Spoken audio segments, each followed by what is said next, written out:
All right, so this is something that I really wanted to show everybody is how they pack a shoe. So who are we here speaking with? I'm Sergeant First Class Jake Kirkow with the U.S. Army Parachute Team, the Golden Knights.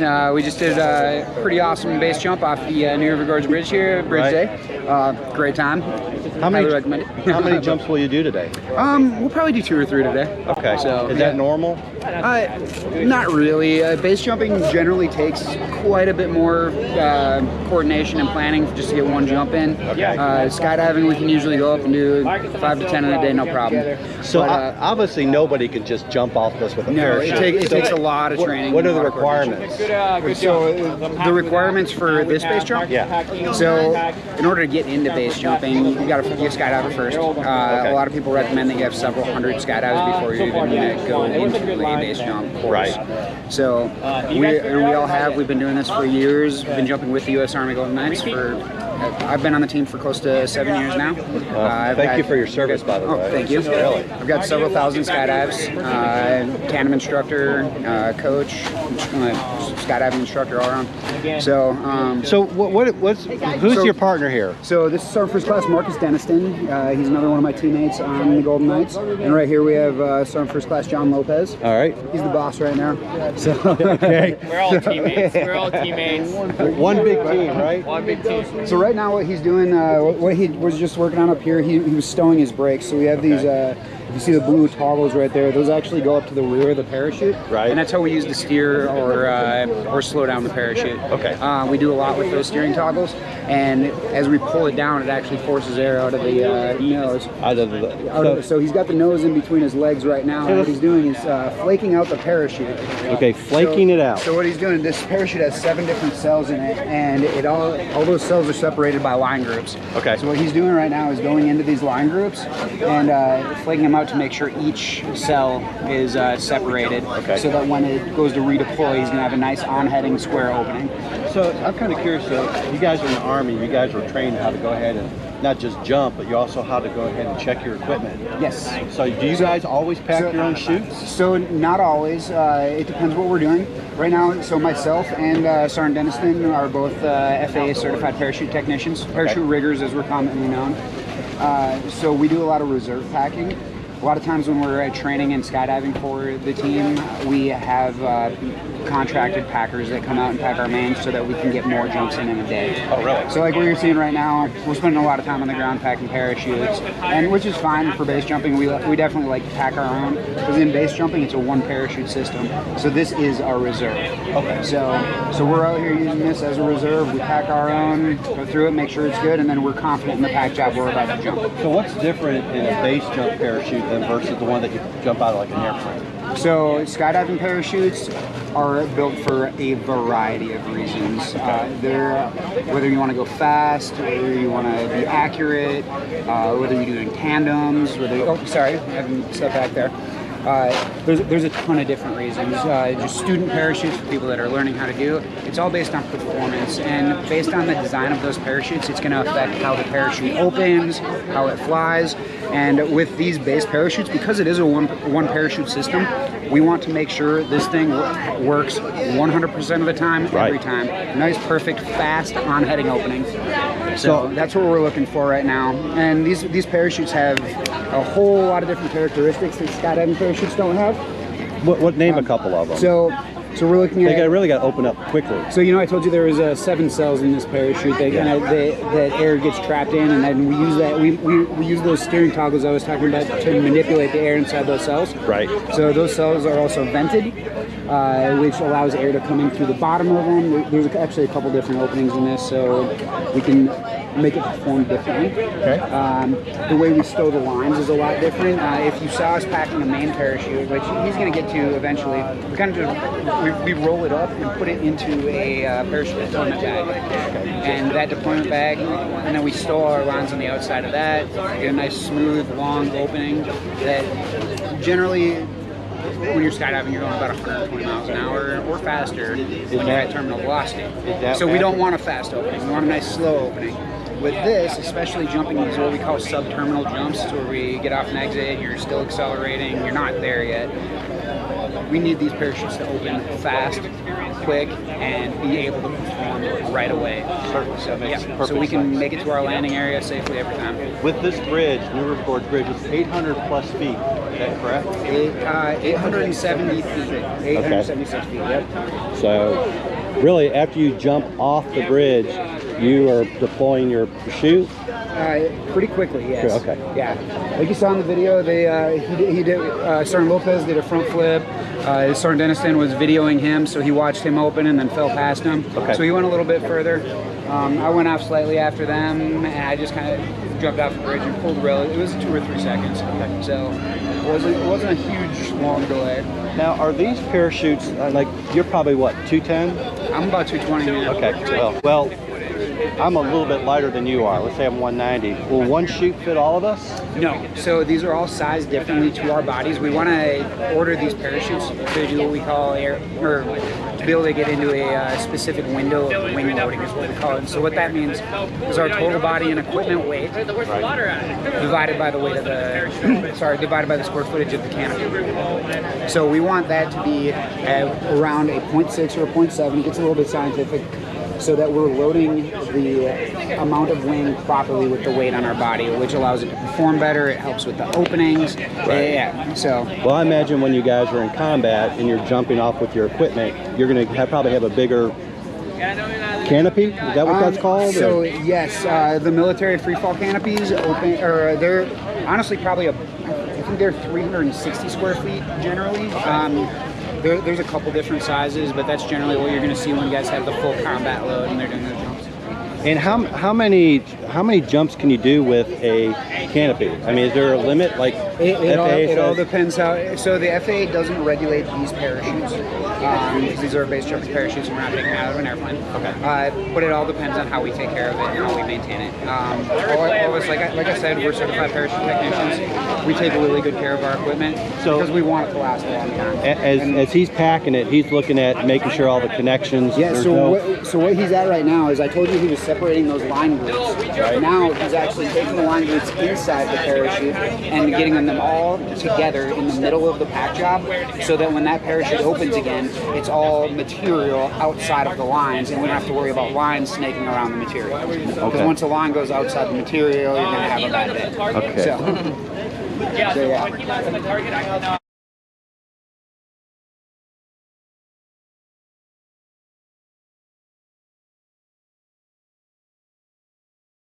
The reserve has a free bag that it's packed into to get it into the container. Right. And that also has like a little pocket on it for the lines. So this is replacing that functionality that would be on the reserve in skydiving. Also, crew parachutes in skydiving crew is canopy relative work, where we build canopy formations. Typically, you're going to use this tail pocket because it's a little bit faster, cleaner deployment method for what we do for that, because we're going to open straight out of the plane. I got to remove this weight. Okay.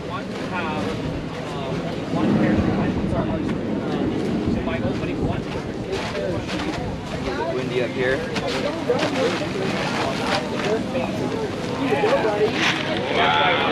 Stow the lines. This first thing I'm gonna do is called the primary stow. This keeps the canopy closed up until it gets to line stretch. So when I pull the pilot chute out, it hits the air and draws back away from me. Right. It's bridle stretch, pops the pins in the container, extracts the parachute. Once the parachute gets to line stretch, then this primary stow comes out and allows the canopy to open. If I don't use this, it can allow wind to start inflating the canopy before I get to line stretch, which kind of turns it into like an air anchor, so that I fall into my inflating, not into my inflating canopy, but I kind of have a harder opening because it's already anchoring the air. Right. And my lines are kind of coming out uncontrolled if I do that. So the primary stow prevents that. It gives you a nice staged. And then what the next thing is going to be Pulling the tucking that in and tuck that away.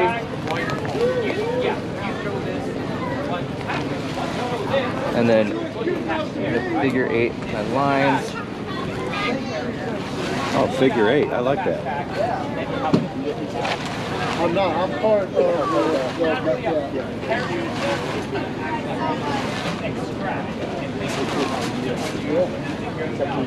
Getting a little bit smaller on each one.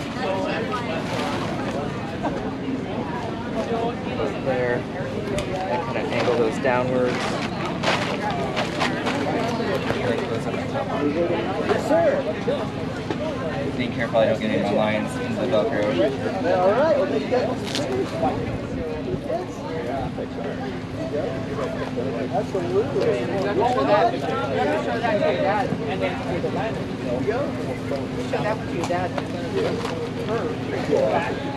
So when you guys go over to the bridge to jump off, is there like a, obviously like, is there a schedule that you have to have?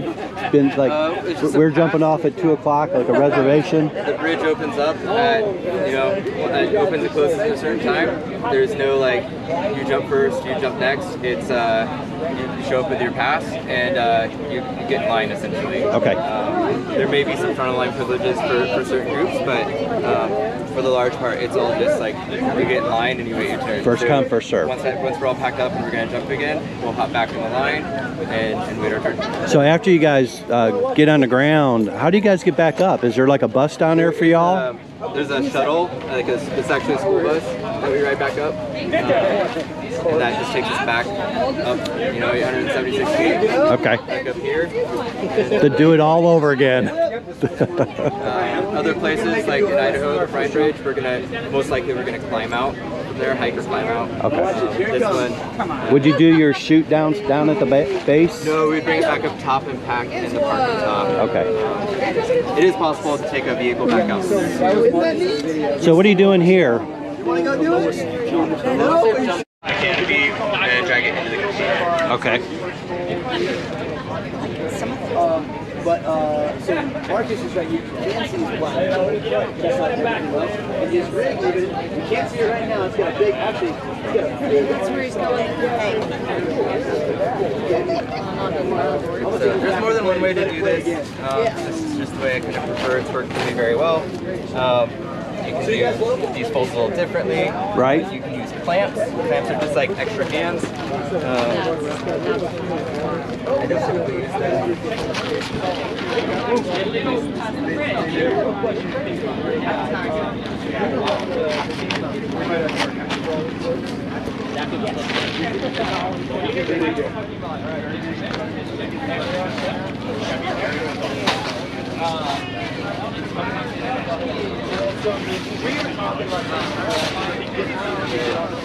The canopy has 7 cells in the front, 7 openings. Right. So 3 on each side, and I'm gonna kind of roll mine and stuff them into the middle cell, and that is to make it so that it's the center cell that gets the air first, and then once it kind of inflates, the other 3 cells on each side can come out and inflate. So the idea is that it inflates in the center cell.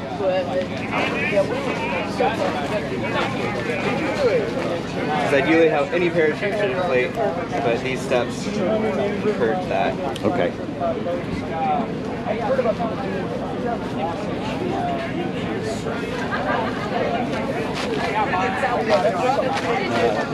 And then I'm going to find the center of my canopy, just double check the air channel. Yeah, because here it's all. Yeah, here's all. Right, so it's all training. Oh, is it? Yeah. So down there,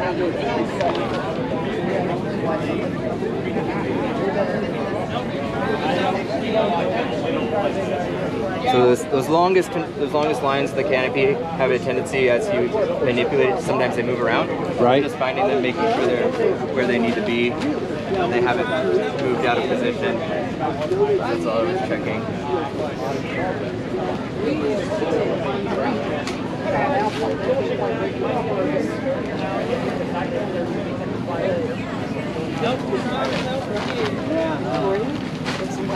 yeah, oh yeah, a lot of that. Oh, we've taken trips on the river where we're just like. So on average, it takes what about, I'm gathering about 30 minutes to pack a chute? To an hour? Once so I have a few different rigs. Once I kind of get synced up with that rig, it can take me as little as like 15 minutes. Oh, really? It Okay. just depends. So like Switzerland, I'm usually doing like laps where you get down, pack, go back up to the gondola, get off the cliff, get down, pack. So you can really get into a rhythm and you really get quick at it. You know what? Other times you're just really taking your time. That's fine too. There's no like set time that you need to make this take.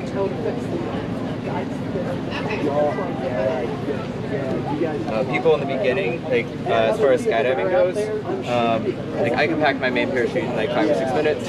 Right. The first time that when I learned to pack, it probably take me 45 minutes. And that's Experience. As a newer jumper, you're trying to figure out, you know, to get used to everything that you're seeing on the canopy, really learning from a technical perspective. And once you have a little more experience, you kind of just know what needs to be done. You guys see the video of the jump we just did? Just get quicker and quicker. Here, come over here. Check this out.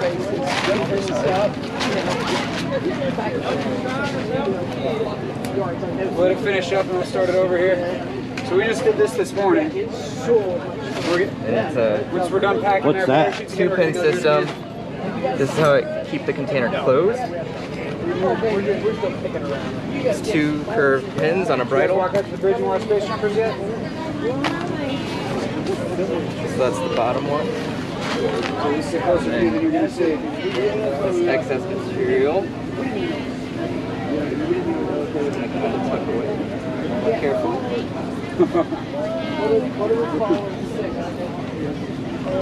What you think?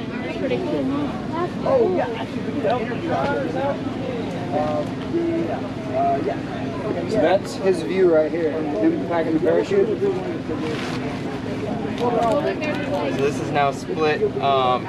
This is the center line, the center cell of my canopy. This is the attachment point to the canopy, coming right down the center, so that it comes out nice and symmetrical. Center cell is out, catches air. Center cell first expands, opens. Center cell out. When did you do that? Yeah, we were over by the That's our first class Denniston here.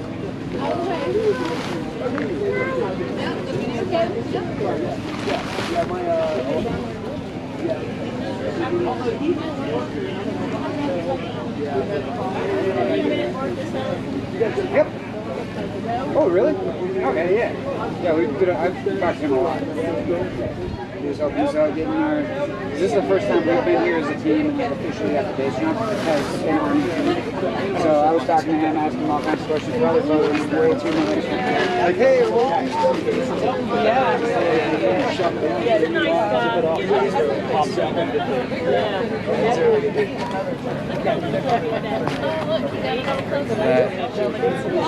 There's a lot of parachute that goes to one goal. Yeah, so it's 250 square feet material.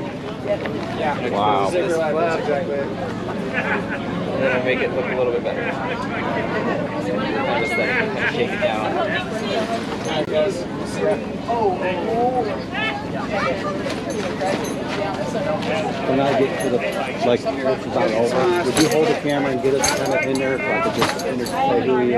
Are you? Yeah. All of them, you were like, now. Oh, are you? Equalize the pin tension, pushing the air out. Oh, really? Oh, really? That's pretty cool. That's gotta be a fun job. That's gotta be a really fun job.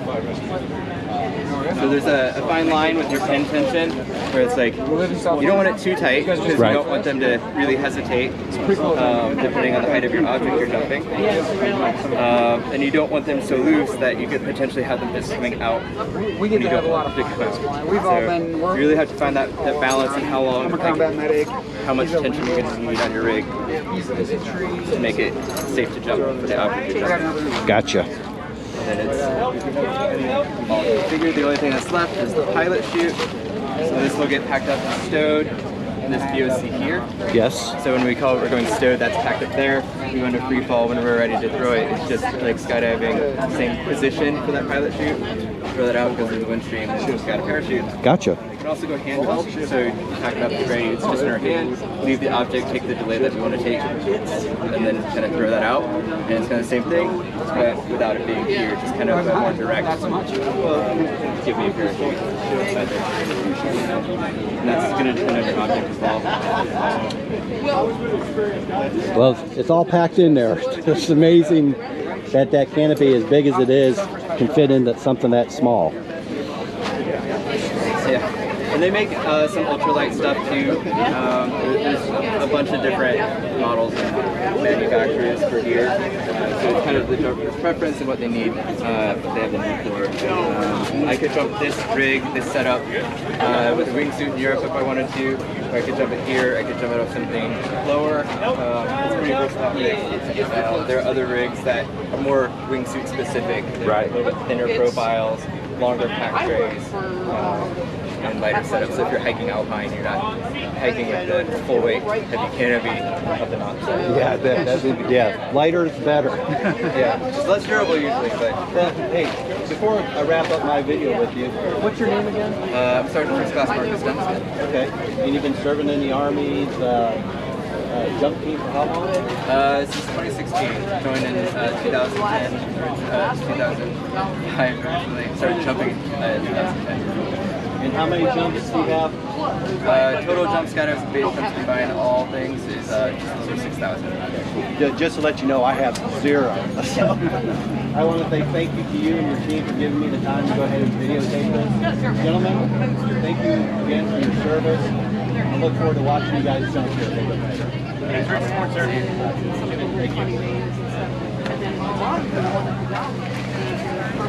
I got a new